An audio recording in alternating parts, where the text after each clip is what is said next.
Selamat datang kembali di sesi Deep Dive kita. Kali ini sumber kita agak unik nih. Oh iya, apa tuh?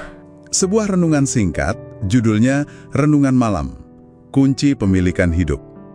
Pendek sih, tapi wah, isinya lumayan dalam.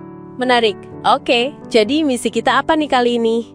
Membongkar kunci pemilikan hidup versi renungan ini. Betul.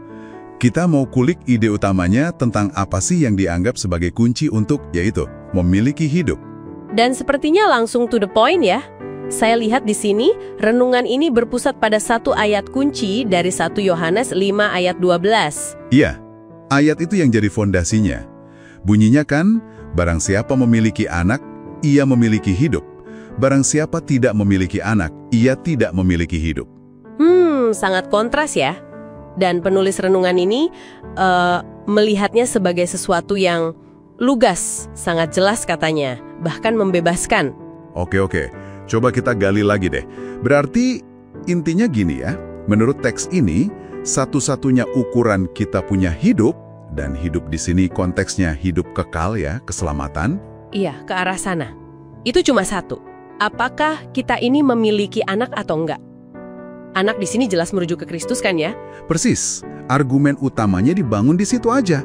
Kepemilikan hidup ini, kalau kita ikutin kerangka pikir sumber ini ya, secara eksklusif terikat pada hubungan dengan Kristus. Itu, nggak ada yang lain. Nah, ini dia nih yang mungkin agak beda ya dari pemahaman banyak orang. Teks ini tuh secara eksplisit bilang kalau ini nggak ada hubungannya sama... Sama apa? Sama seberapa sering kita melayani atau seberapa banyak kita berdoa. Oh wow, jadi jaminan kita, menurut sumber ini ya, murni cuma soal status hubungan itu aja, dengan Kristus. Iya, betul. Murni di situ. Penekanannya kuat sekali ya di ketergantungan tunggal ini. Jadi kayak sumber ini mau narik garis tegas gitu. Yang penting itu status relasi Anda dengan sang anak. Titik. Bukan akumulasi perbuatan baik kita, atau seberapa soleh kita kelihatannya. Bukan itu. Seolah penulisnya mau bilang kalau kita fokus ke perbuatan, malah bisa jadi kabur inti persoalannya. Gitu kali ya? Dan pendekatannya wah langsung banget ya, nggak basa-basi. Renungan ini langsung nanya, apakah dia ada di dalammu? Pertanyaan yang nusuk ya. Terus konsekuensinya, jika iya, engkau memiliki hidup. Titik. Udah gitu aja. Nggak ada area abu-abu menurut penulisnya. Sangat biner ya jadinya, punya atau tidak punya, simple. Klaim sedefinitif itu, pasti kan ngangkat pertanyaan ya, soal dasar kepastian iman kita itu apa sih, kalau dari sudut pandang sumber ini? Iya betul, dan teks ini bahkan ngasih contoh doa bunyinya gini, Tuhan terima kasih karena jaminanku ada padamu, bukan padaku.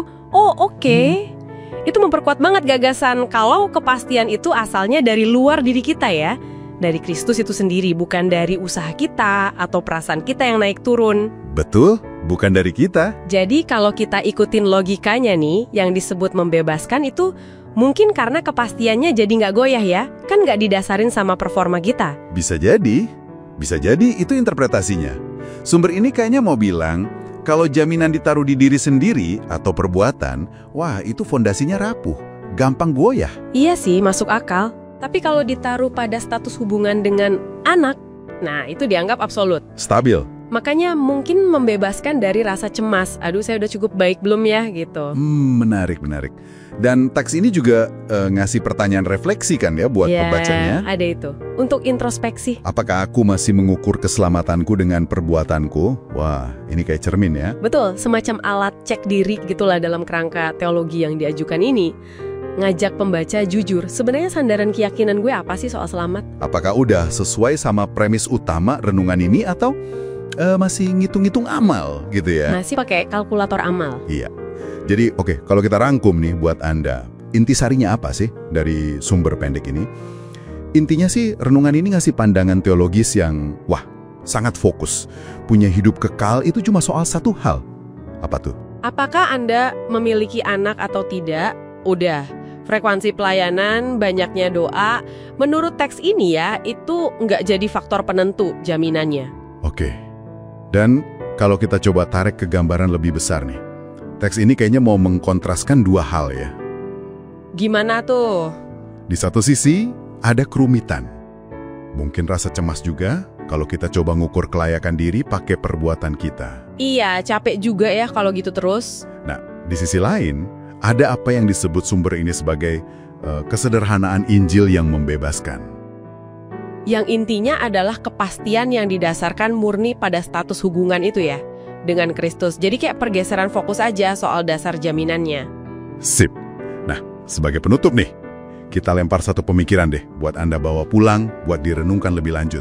Ini terinspirasi dari materi tadi. Oke, apa tuh? Gini, kalau teks ini bilang kepemilikan anak itu simpel aja, biner, punya atau nggak punya. Pertanyaannya adalah, gimana caranya Anda atau orang lain gitu ya, dalam praktek sehari-hari itu bisa mengenali atau merasakan atau mungkin mendefinisikan kondisi memiliki anak itu? Wah, itu pertanyaan lanjutan yang bagus banget. Karena memiliki anak itu kan bisa jadi pengalaman internal yang sangat personal ya. Iya kan? Dan manifestasinya mungkin nggak selalu sama antar orang atau nggak gampang diukur dari luar gitu aja. Jadi ya gimana Anda memaknainya dalam realitas hidup Anda sehari-hari? Sesuatu untuk direnungkan ya. Betul, direnungkan.